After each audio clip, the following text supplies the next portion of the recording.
Hello students, मैं Prince Kumar आप सभी को स्वागत करता हूं फिर से एक न्यू क्लास में। ये क्लास आप सभी के लिए यूपी पुलिस कांस्टेबल के लिए मोस्ट इम्पोर्टेंट जीके का सेशन होने वाला है। सभी प्रश्न आप सभी के लिए सेलेक्टेड लिया गया, इम्पोर्टेंट लिया गया, तो आप लोग हर एक प्रश्न को बारीकता से अध्ययन करना और सभी प्रश्न को क्लास में 100% फोकस करना, क्योंकि यहाँ से हर एक प्रश्न आप सभी को एग्जाम में 100% हेल्पफुल साबित होगा। तो आप लोग सभी प्रश्न को इम्पोर्टेंट समझना और हर एक प्रश्न को आप लोग बारीकता से अध्ययन करना। तो चलिए शुरू करते हैं सीधे प्रश्न पे। देखो, पहला प्रश्न का रहा है, सबसे अधिक डाकघर किस देश में है। सबसे अधिक डाकघर की बात करें किस देश में है, तो यह अपना देश भारत में है। सबसे ज़्यादा डाकघर किस देश में है, तो भारत में है। Option number A is the बिल्कुल राइट आंसर। समझ रहे हो। अगला प्रश्न देखो क्या है, 2 नंबर का प्रश्न। अंतर्राष्ट्रीय समुद्र संगठन का मुख्यालय कहाँ स्थित है। अंतर्राष्ट्रीय समुद्र संगठन का मुख्यालय कहाँ स्थित है। जनेवा, लंदन, पेरिस या रोम। राइट आंसर क्या होगा। राइट आंसर होगा लंदन में। अंतर्राष्ट्रीय समुद्री संगठन का मुख्यालय कहाँ है, तो London. Option number B is the right answer. अगला प्रश्न देखो क्या है, अगला प्रश्न है, विश्व में पहली बिजली घर कहाँ स्थापित किया गया था। विश्व में पहला परमाणु बिजली घर कहाँ स्थापित किया गया था। ब्रिटेन, जर्मनी, यूएसए या रूस। तो विश्व में पहला परमाणु बिजली घर कहाँ स्थापित किया गया था, तो राइट आंसर क्या होगा। राइट आंसर होगा यूएसए, अमेरिका। कहाँ स्थापित किया गया था, तो यूएसए, अमेरिका में किया गया था। Option number C. अगला प्रश्न देखो क्या है, अगला प्रश्न है, निम्नलिखित में से कौन सा देश हीरा का सबसे बड़ा उत्पादक है। निम्नलिखित में से कौन सा देश हीरा का सबसे बड़ा उत्पादक है। ऑस्ट्रेलिया, बोत्सवाना, वेनेजुएला या रूस। तो हीरा का सबसे बड़ा उत्पादक की बात करें तो यह कौन सा देश है, यह रूस है। ऑप्शन नंबर क्या होगा, डी, रूस इज द राइट आंसर। अगला प्रश्न देखो क्या है, अगला प्रश्न है, रास तनूरा तेल शोधनशाला कहाँ स्थित है। रास तनूरा तेल शोधनशाला कहाँ स्थित है। सऊदी अरब, ईरान, इराक या वेनेजुएला। राइट आंसर क्या होगा। रास तनूरा तेल शोधकशाला कहाँ है, तो सऊदी अरब में है। Option number A, Saudi Arab is the right answer. अगला प्रश्न देखो क्या है, अगला प्रश्न है, संसार में यूरेनियम का सर्वाधिक उत्पादक देश कौन सा है। संसार में यूरेनियम का सर्वाधिक उत्पादक देश कौन सा है। यूरेनियम की बात करें तो यह होगा ऑस्ट्रेलिया। ऑस्ट्रेलिया जो कि यूरेनियम का सर्वाधिक उत्पादक देश है। ऑप्शन नंबर क्या होगा, Australia is the right answer. अगला प्रश्न देखो क्या है, अगला प्रश्न है, मेक्सिको सबसे बड़ा उत्पादक है। मेक्सिको जो है सबसे बड़ा उत्पादक क्या चीज़ का है, तो मेक्सिको की बात करें तो मेक्सिको सबसे बड़ा उत्पादक है चांदी का। किसका, चांदी का। Option number C. अगला प्रश्न देखो क्या, अगला प्रश्न है, विश्व में सर्वाधिक बोले जाने वाली भाषा कौन सा है। विश्व में सर्वाधिक बोले जाने वाली भाषा की बात करें तो यह चीनी भाषा है। कौन सा भाषा है, चीनी भाषा। Option number D is the right answer, चीनी भाषा। अगला प्रश्न की बात करें, कपास का सबसे बड़ा उत्पादक देश कौन है। कपास का सबसे बड़ा उत्पादक देश की बात करें तो राइट आंसर होगा भारत। भारत जो है कपास की सबसे बड़ा उत्पादक देश है। Option number A. अगला प्रश्न देखो क्या है, अगला प्रश्न है कि निम्नलिखित युग्म में से कौन सा सही युग्म सुमेलित नहीं है। सही सुमेलित नहीं है जो चुनना है, नुबा सूडान, बांतू सहारा, फुलानी पश्चिम अफ्रीका या मसाई पूर्वी अफ्रीका। तो ये जो दिया गया है ये जो है ये क्या है, जनजातियां हैं। बताना है कौन सा जनजातियां सुमेलित नहीं है। तो नुबा जनजाति सूडान में पाया जाता है, फुलानी जनजाति पश्चिम अफ्रीका में और मसाई जनजाति पूर्वी अफ्रीका में। लेकिन ये जो है बातू जनजाति सहारा में नहीं पाया जाता है, तो राइट आंसर होगा बातू, जो कि सहारा में नहीं पाया जाता, वही पूछ रहा है, सुमेलित नहीं है। तो सुमेलित कौन नहीं है? Option number B. अगला प्रश्न है एशियन डेवलपमेंट आउटलुक रिपोर्ट किसके द्वारा जारी किया जाता है? एशियन डेवलपमेंट आउटलुक रिपोर्ट किसके द्वारा जारी किया जाता है? विश्व बैंक द्वारा, IMF द्वारा, एशियाई विश्व बैंक द्वारा या न्यू डेवलपमेंट बैंक द्वारा? तो एशियन डेवलपमेंट आउटलुक रिपोर्ट किसके द्वारा जारी किया जाता है? तो राइट आंसर क्या होगा? राइट आंसर होगा एशियन विकास बैंक के द्वारा। किसके द्वारा? एशियन विकास बैंक, ऑप्शन नंबर सी के द्वारा। अगला प्रश्न देखो क्या है। अगला प्रश्न है विजयनगर के सबसे प्रसिद्ध शासक कृष्णदेव राय किस राजवंश से संबंधित थे? विजयनगर के सबसे प्रसिद्ध शासक थे कृष्णदेव राय, वह किस राजवंश से संबंधित थे? तो वह किस राजवंश से संबंधित थे? राइट आंसर होगा तुलुब राजवंश से। किस राजवंश से? तुलुब राजवंश, ऑप्शन नंबर डी। अगला प्रश्न देखो क्या है। अगला प्रश्न है कि 1885 में स्थापित भारतीय राष्ट्रीय कांग्रेस के पहले अध्यक्ष कौन थे? 1885 में स्थापित भारतीय राष्ट्रीय कांग्रेस के पहले अध्यक्ष कौन थे? तो राइट आंसर क्या होगा? राइट आंसर होगा ऑप्शन नंबर व्योमेश चंद्र बनर्जी। कौन थे? व्योमेश चंद्र बनर्जी, जो कि 1885 में स्थापित भारतीय राष्ट्रीय कांग्रेस के प्रथम अध्यक्ष थे, ऑप्शन नंबर ए। अगला प्रश्न देखो क्या। अगला प्रश्न है निम्नलिखित स्थानों में से गदर आंदोलन का आरंभ हुआ था? गदर आंदोलन का आरंभ कहाँ हुआ था? तो यह संयुक्त राज्य अमेरिका में हुआ था। कहाँ हुआ था? अमेरिका में, ऑप्शन नंबर बी। अगला प्रश्न है देखो क्या है। भारतीय संस्कृत का स्वर्ण युग किस काल को कहा जाता है? भारतीय संस्कृत का स्वर्ण युग किस काल को कहा जाता है? तो यह गुप्त काल को कहा जाता है। किस काल को? गुप्त काल, ऑप्शन नंबर सी। अगला प्रश्न देखो क्या है। अगला प्रश्न है गुप्त वंश के किस शासक ने सर्वप्रथम महाधिराज की उपाधि धारण किया था?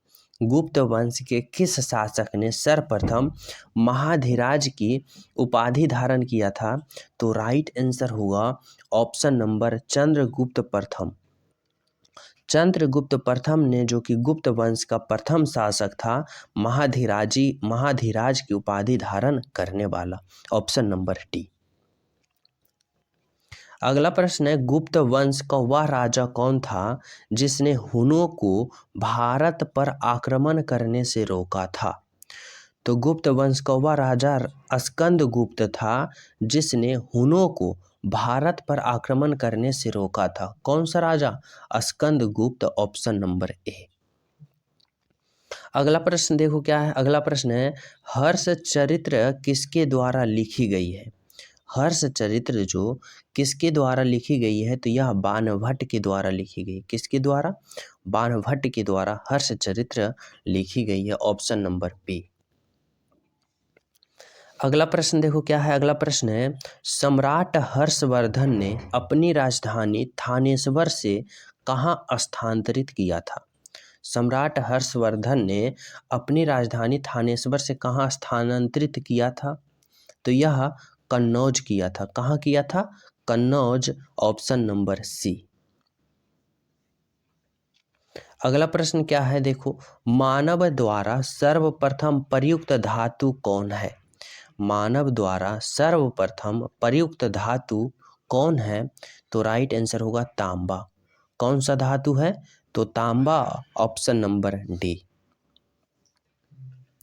अगला प्रश्न देखो क्या है। अगला प्रश्न है भारतीय संविधान का कौन सा अनुच्छेद भारत के विदेश नीति से संबंधित है? विदेश नीति की बात करें तो अनुच्छेद 51। अनुच्छेद 51 किससे संबंधित है? तो विदेश नीति, ऑप्शन नंबर ए। अगला प्रश्न देखो क्या है। अगला प्रश्न है, निम्नलिखित में से भारतीय संविधान के किस अनुच्छेद का उपयोग अभी तक नहीं किया गया है? तो यह अनुच्छेद 360 है, जो कि भारतीय संविधान का अनुच्छेद का उपयोग नहीं किया गया है। अनुच्छेद 360 जो वित्तीय आपातकाल से संबंधित है, ऑप्शन नंबर बी। अगला प्रश्न है कि 73वां संविधान संशोधन अधिनियम द्वारा भारतीय संविधान का कौन सा अनुसूची जोड़ी गई है? तो 73वें संविधान संशोधन द्वारा 11वीं अनुसूची जोड़ी गई है। कईवीं? 11वीं।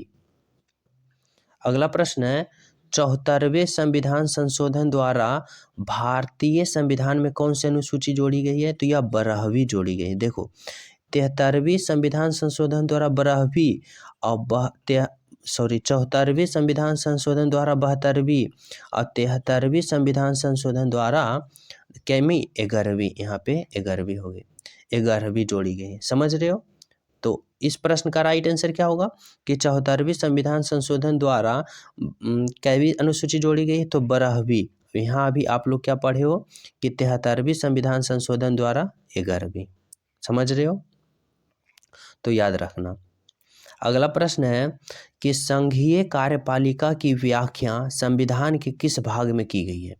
संघीय कार्यपालिका की व्याख्या संविधान के किस भाग में की गई है? तो यह राइट आंसर होगा भाग 5 में। किस में की गई है? तो भाग 5 में की गई है, ऑप्शन नंबर ए। अगला प्रश्न है, संविधान के किस भाग में नागरिकता का उल्लेख है? नागरिकता की बात करें तो यह भाग 2 में है। भाग 2 में क्या है? नागरिकता का उल्लेख है, ऑप्शन नंबर क्या होगा? भाग 2।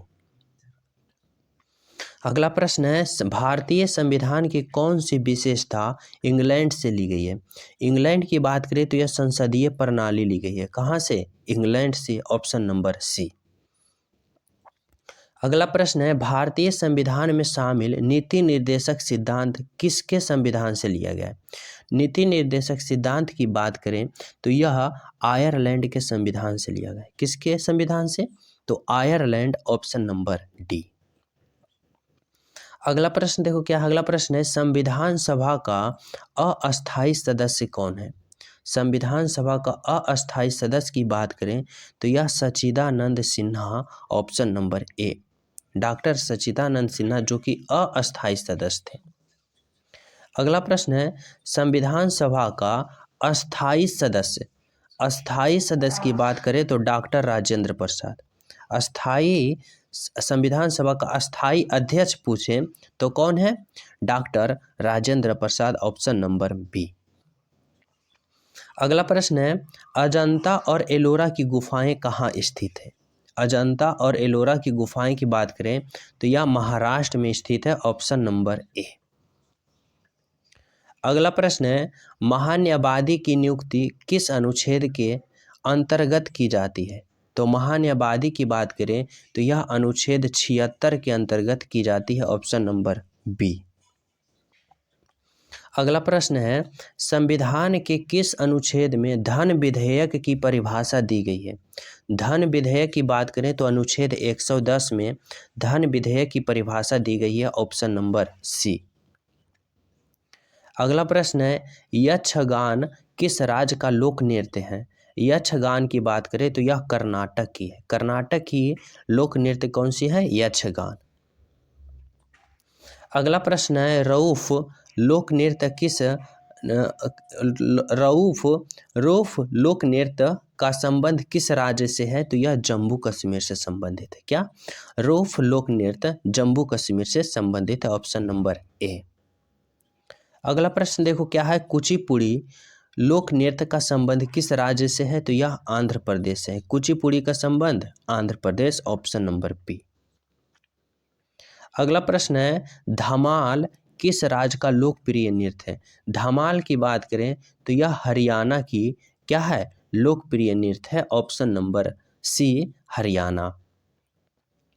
अगला प्रश्न देखो क्या है। अगला प्रश्न है, राष्ट्रीय पर्यावरण शोधन संस्था राष्ट्रीय पर्यावरण शोधन संस्था कहाँ स्थित है?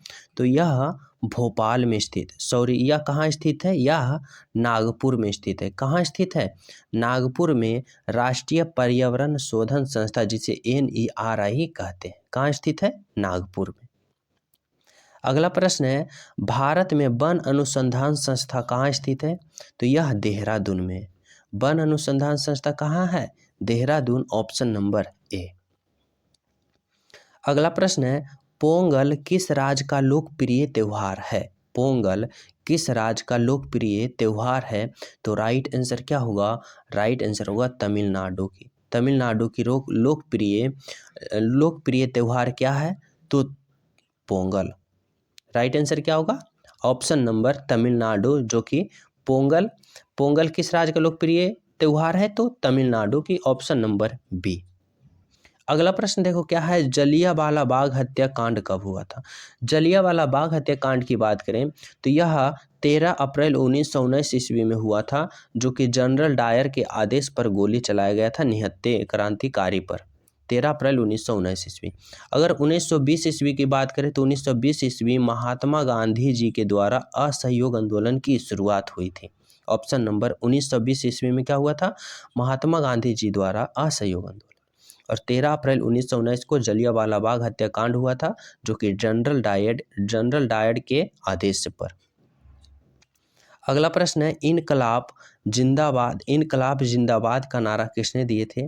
राइट आंसर होगा वीर Bhagat Singh, option number D. अगला प्रश्न है, गिद्दा और भांगड़ा किस राज्य का लोकप्रिय नृत्य है? तो यह पंजाब का लोकप्रिय नृत्य है, ऑप्शन नंबर ए। अगला प्रश्न है, रतौंधी किस विटामिन की कमी से होता है? रतौंधी किस विटामिन की कमी से होता है? तो विटामिन ए की कमी से होता है, ऑप्शन नंबर बी। अगला प्रश्न है, कौन सा विटामिन आंवले में प्रचुर मात्रा में होता है?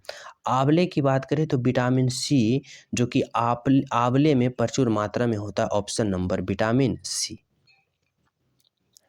अगला प्रश्न है, भारत का प्रथम गवर्नर जनरल कौन था? भारत की प्रथम गवर्नर जनरल की बात करें तो लॉर्ड विलियम बेंटिंक था। और अगर वायसराय की बात करें तो लॉर्ड कर्जन भारत का प्रथम वायसराय था। अगर भारत का प्रथम गवर्नर जनरल की बात करें तो राइट आंसर होगा Lord William Bentinck, option number D. समझ रहे हो? अगला प्रश्न है, आर्य समाज की स्थापना किसने किया था? आर्य समाज की स्थापना किसने किया था? तो राइट आंसर क्या होगा? Swami Dayanand Saraswati, option number A, Swami Dayanand Saraswati. अगला प्रश्न देखो क्या है, अगला प्रश्न है, मोढेरा का सूर्य मंदिर किस राज्य में स्थित है? मोढेरा का सूर्य मंदिर किस राज्य में स्थित है? तो राइट आंसर क्या होगा? गुजरात राज्य में। किस राज्य में स्थित है? तो गुजरात राज्य, ऑप्शन नंबर बी। अगला प्रश्न है, अमृतसर स्थित स्वर्ण मंदिर किसने बनवाया? अमृतसर स्थित स्वर्ण मंदिर किसने बनवाया? तो राइट आंसर क्या होगा? तेज बहादुर, ऑप्शन नंबर सी, तेज बहादुर। अगला प्रश्न है, निम्नलिखित में से किस मंदिर का निर्माण चंदेल शासकों ने करवाया था?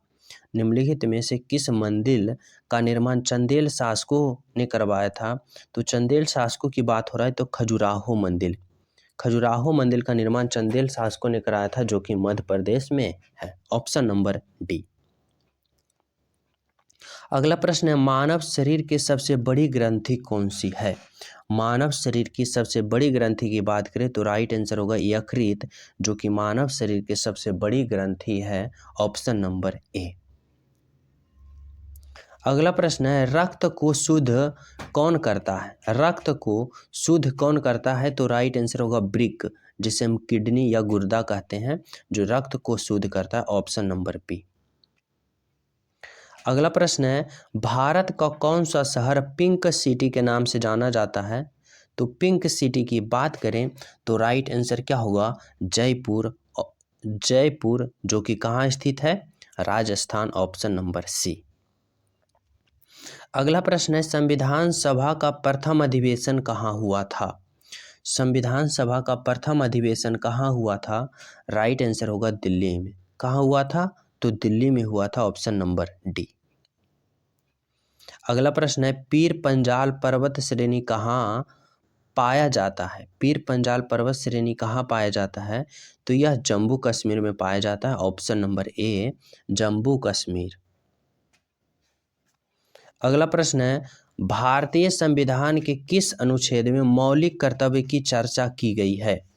भारतीय संविधान के किस अनुच्छेद में मौलिक कर्तव्य की चर्चा की गई है? तो राइट आंसर क्या होगा? राइट आंसर होगा अनुच्छेद 51 के ए।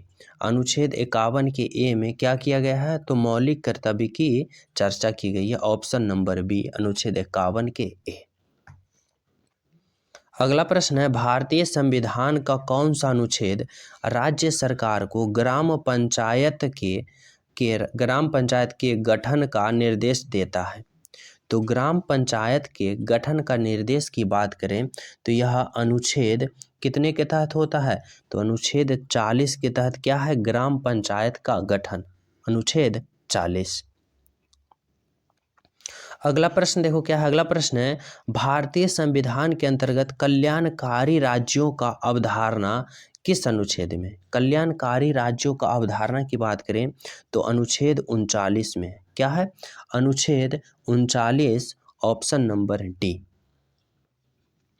अगला प्रश्न है, भारतीय संविधान के किस अनुच्छेद में अल्पसंख्यकों के हितों का संरक्षण है? अल्पसंख्यकों के हितों के संरक्षण की बात करें तो अनुच्छेद 29 में, जो कि इम्पोर्टेंट अनुच्छेद ये लिया गया है। समझ रहे हो? इम्पोर्टेंट जो आप सभी को रिपीट होता है एग्जाम में। तो अनुच्छेद 29 के तहत अल्पसंख्यकों के हितों के संरक्षण की व्यवस्था की गई है। अगला प्रश्न देखो क्या है, वित्तीय आपात की घोषणा किस अनुच्छेद के अंतर्गत होती है? तो वित्तीय आपात की बात करें तो यह अनुच्छेद 360, अनुच्छेद 360 के तहत की जाती है वित्तीय आपात की घोषणा। तो आप सभी को ये क्लास टॉप 60 प्रश्न का रहा। आप सभी के होमवर्क के रूप में एक प्रश्न दे रहा हूँ, इसका राइट आंसर आप लोग हर एक स्टूडेंट कमेंट में करना कि संविधान संशोधन कितने अनुच्छेद में है? संविधान संशोधन जो है कितने अनुच्छेद में वर्णित किया गया है और किस भाग में वर्णित है? आप लोग हर एक स्टूडेंट कमेंट में ज़रूर बताना संविधान संशोधन कितने अनुच्छेद में है और किस भाग में वर्णित है। समझ रहे हो?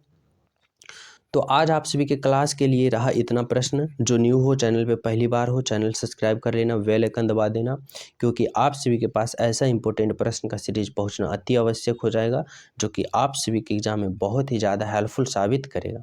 तो चैनल सब्सक्राइब कर लेना, बेल आइकन दबा लेना, साथ ही टेलीग्राम का लिंक डिस्क्रिप्शन, वहाँ भी ज्वाइन हो जाना और सभी स्टूडेंट वीडियो को लाइक ज़रूर करना। मिलते हैं आप सभी को अगले क्लास में। जब तक सभी स्टूडेंट को हमारे तरफ से जय हिंद।